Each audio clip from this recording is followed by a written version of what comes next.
Modern humans are incredibly spoiled when it comes to hydration. We have unlimited access to perfectly filtered, crystal-clear, ice-cold water flowing directly into our homes with just the turn of a handle. We assume that if we travel back in time, our ancient ancestors must have been constantly drinking out of muddy, disease-infested puddles, suffering from endless stomach pain, and dying from terrible infections. But think about it logically. If ancient water was truly that deadly and completely undrinkable everywhere, the human race would have gone completely extinct millions of years ago. Our ancestors did not have modern water treatment plants, complex reverse osmosis filters, or plastic water bottles, yet they somehow managed to survive and conquer the entire planet. So, how exactly did they do it? The surprising truth is that ancient humans were incredibly smart, relying on sharp biological instincts, brilliant geographical strategies, and eventually, the accidental invention of the greatest liquid lifesaver in history.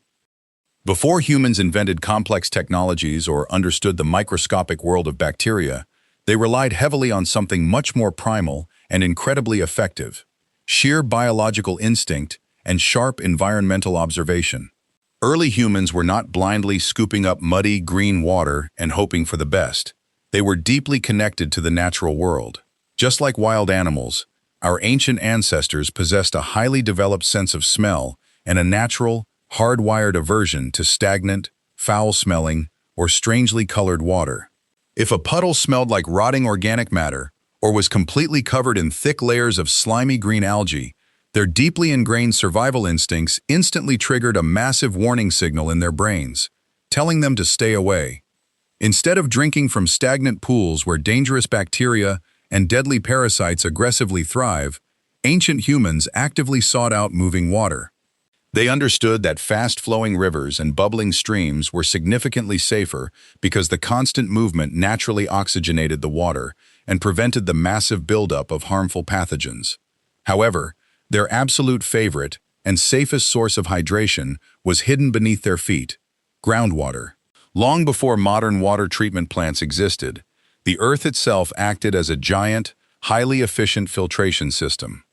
When heavy rain falls and seeps deep into the ground, it slowly travels through hundreds of feet of packed soil, dense sand, and porous limestone. This intense natural process physically traps microscopic debris, filters out dangerous biological contaminants, and enriches the water with essential, life-saving minerals. When ancient humans found a natural spring where this crystal-clear, heavily filtered groundwater bubbled up directly to the surface, they knew they had discovered a pure biological goldmine. Furthermore, they paid incredibly close attention to the behavior of surrounding wildlife.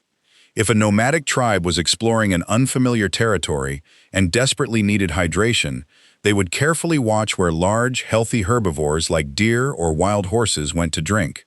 If a specific water source was safe enough for a massive herd of sensitive animals to consume daily without dropping dead, it was generally a very safe bet for a thirsty tribe of human hunter-gatherers. By deeply understanding how nature naturally purifies itself, early humans managed to stay safely hydrated in a completely wild, unfiltered world. For the vast majority of human history, during the hundreds of thousands of years encompassing the Paleolithic era, the ultimate solution to the problem of unclean water was exceptionally simple and wildly effective: constant geographic movement. Ancient nomadic hunter-gatherers lived in small, tightly knit tribes that were always on the move, following migrating animal herds and seasonal plant cycles. This highly mobile lifestyle meant that their demographic impact on any specific environment was incredibly low. They didn't have permanent latrines, they didn't dump industrial chemicals, and they certainly didn't accumulate massive piles of biological waste in one spot. Any minimal contamination they did introduce to a local river or stream was instantly neutralized by nature's immense power of dilution and natural filtration. If a water source became temporarily unusable due to a rotting animal carcass upstream or a natural algae bloom, the nomadic tribe simply packed up their minimal belongings and migrated across the mountain or down the valley to find a fresh, absolutely pristine water source. Geography was their primary defense, and constant mobility was their effective filtration system. However, roughly 10,000 years ago, during the monumental transition known as the Neolithic Revolution, humans made a revolutionary change that proved to be a catastrophic geographic and biological trap regarding water. We started farming, domesticating animals, and settled down in permanent villages and early cities. Suddenly, hundreds, and eventually thousands of people and their livestock were living in close, crowded proximity, day after day, year after year. The lack of any organized waste removal or modern sewage systems created a devastating environmental reality. Human feces and animal waste inevitably seeped into the local groundwater supply or washed directly into the very same rivers, streams, and shallow wells that the village desperately relied on for drinking water. This drastic geographical shift completely trapped settled human populations. A farmer cannot simply pack up their entire field of ripening wheat and move 50 miles away just because the local river is contaminated and giving everyone deadly cholera or dysentery. This agricultural crisis created the problem of dirty water as we understand it today, and it forced settled civilizations to frantically begin inventing solutions, from digging significantly deeper wells to designing complex aqueducts. Paleolithic nomads were healthy precisely because they were travelers, while Neolithic farmers became sick because they became geographic prisoners of their own contaminated geography. The monumental shift from a nomadic lifestyle to settled agricultural civilizations during the Neolithic Revolution solved the problem of food security, but it immediately triggered a catastrophic crisis in water hygiene. As established in Part 3, early cities like those in Sumer and ancient Egypt became devastating biological traps, with thousands of humans and their domestic animals living in close proximity day after day. Their critical water sources, rivers, streams, and shallow wells, inevitably became heavily contaminated with human and animal waste. Without understanding microbiology, these thriving populations were effectively drinking invisible death sentences, leading to devastating outbreaks of waterborne diseases like cholera and dysentery that decimated settled populations. They desperately needed a way to sanitize their daily water intake, but they had not yet invented the complex filtration technologies or sterilization methods we take for granted today. Humanity's ultimate solution to this Neolithic death trap was not a brilliant technological engineering feat, but rather a profoundly important, and likely accidental, biological discovery: fermentation. The exact origin of alcohol remains a mystery, likely beginning with wet grain left out too long or crushed fruit starting to ferment in the sun, creating a strange, bubbly liquid that smelled funny. What ancient people quickly observed, however, was a miraculous correlation that early humans did not need modern science to understand. People who primarily drank this unusual fermented liquid did not suffer from the violent, deadly stomach sicknesses that frequently killed their neighbors who drank untreated municipal water from the local river. The specific, invisible magic within this transformative process was alcohol. The fermentation process naturally generates ethyl alcohol, which acts as a highly effective antimicrobial and sanitizing agent, aggressively killing or neutralizing the deadly invisible pathogens in the water used to make the drink. It is critically important to shed our modern perspective on alcohol to understand its ancient utility. For these foundational settled civilizations, alcohol was not a luxury, a recreational drug for pleasure, or a substance to get intoxicated. It was an essential, utilitarian, liquid lifesaver. This ancient fermented drink was significantly different from modern versions, often called small beer or thin beer. It was nutritious, frequently described as liquid bread, and possessed a very low alcohol content, roughly 2 to 3%, weak enough to be consumed safely by every member of society daily, even children, specifically for safe and necessary hydration. Alcohol was woven into the absolute fabric of these societies. In Egypt, laborers, including the pyramid builders, were paid in daily beer rations. Ancient Sumerians composed hymns to Ninkasi, their brewing goddess. They worshipped the drink because it was their only reliable defense against an invisible, deadly reality. This revolutionary alcoholic revolution provided the vital biological loophole that allowed large, complex human civilizations to successfully survive their own concentrated waste and thrive in a wild, unfiltered world. While alcohol provided an incredible biological loophole for early settled societies, it was not the only method our ancestors used to stay hydrated. Long before the invention of the microscope or the modern understanding of germ theory, ancient humans across the globe intuitively developed highly sophisticated physical and thermal technologies to purify their drinking water. They did not need to see microscopic bacteria to understand exactly how to kill them or remove them from their daily water supply. Perhaps the most ancient and universally effective method of water purification was the simple application of extreme heat. Thousands of years ago, ancient civilizations in Asia, particularly in China, recognized that drinking cold, untreated river water frequently led to severe stomach cramps and deadly illness. Through careful observation, they realized that heating water over a roaring fire made it significantly safer to consume. This empirical discovery eventually led to the widespread cultural practice of boiling water to brew tea. While they actively believed they were balancing internal bodily energies or simply extracting the herbal essence of the tea leaves, they were actually performing a massive daily sterilization process, completely obliterating deadly waterborne pathogens. In other parts of the ancient world, brilliant engineers developed the world's very first physical filtration systems.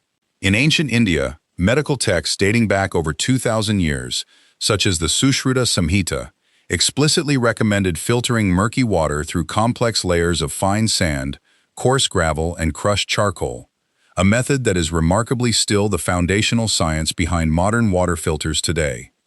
These texts also advised storing water in copper vessels and exposing it to direct sunlight, accidentally utilizing both the natural antimicrobial properties of copper and ultraviolet radiation to sanitize their drinks.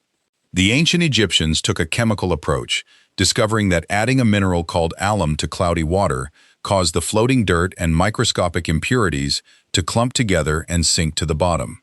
However, the absolute masters of ancient water technology were the Romans. Instead of struggling to constantly filter the heavily polluted Tiber River, Roman engineers completely bypassed the dirty water problem by building massive, sprawling aqueducts. These gravity-defying architectural marvels transported millions of gallons of pristine, naturally filtered mountain spring water directly into the heart of the crowded city. They even designed complex settling basins along the route, which naturally slowed the flowing water down and allowed heavy sand and impurities to sink out before the water ever reached public fountains. From boiling tea to charcoal filters and giant stone aqueducts, ancient humans were not just passively drinking dirty mud, they were aggressively engineering their way to safe, clean hydration. Even with their brilliant strategies of boiling water, brewing low-alcohol beer, and building massive aqueducts, ancient humans could not completely avoid consuming bacteria. The harsh reality is that they lived in an era long before microscopic sanitization, meaning their daily drinking water still contained biological impurities that would immediately send a modern human directly to the emergency room. So if their water was not perfectly sterile, why weren't they constantly dying from every single sip?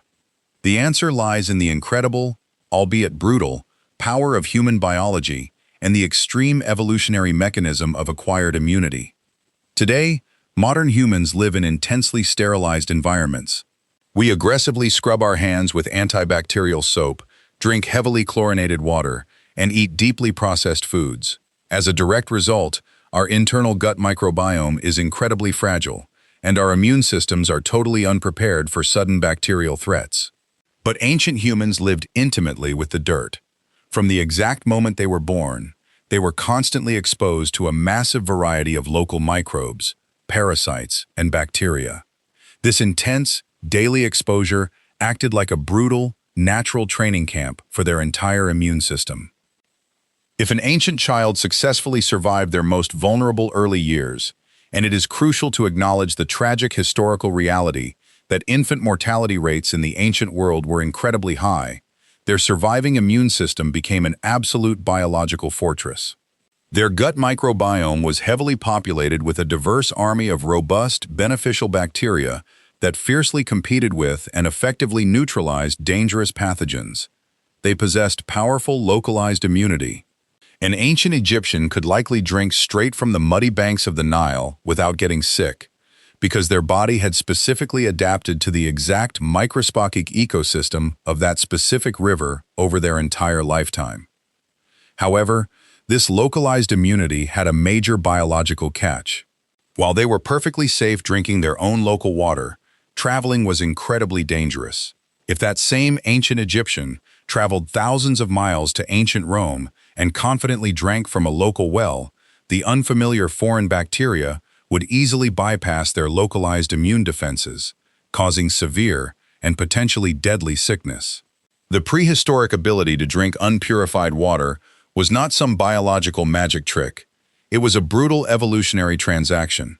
Our ancestors paid a massive, tragic price through high childhood mortality to forge an incredibly tough, highly specialized immune system that allowed the survivors to thrive in a heavily contaminated world. The story of human survival without modern water filters is a testament to our incredible biological resilience and fierce ingenuity. Our ancestors were not primitive fools recklessly drinking poisonous mud. They were master observers of nature, brilliant early engineers, and hardened survivors. They intuitively built charcoal filters, intentionally boiled their water for tea, and accidentally saved entire civilizations with low-alcohol beer. They paid a heavy biological price to develop an ironclad immune system that allowed humanity to thrive in an unfiltered world. So, the next time you casually turn on the tap and pour yourself a glass of perfectly safe, crystal-clear water, take a moment to appreciate the thousands of years of ancient struggle and brilliant observation that ultimately led to that modern luxury. If this deep dive changed your perspective on ancient life, hit that like button and subscribe for more. Keep wondering, keep learning, and stay simply ancient.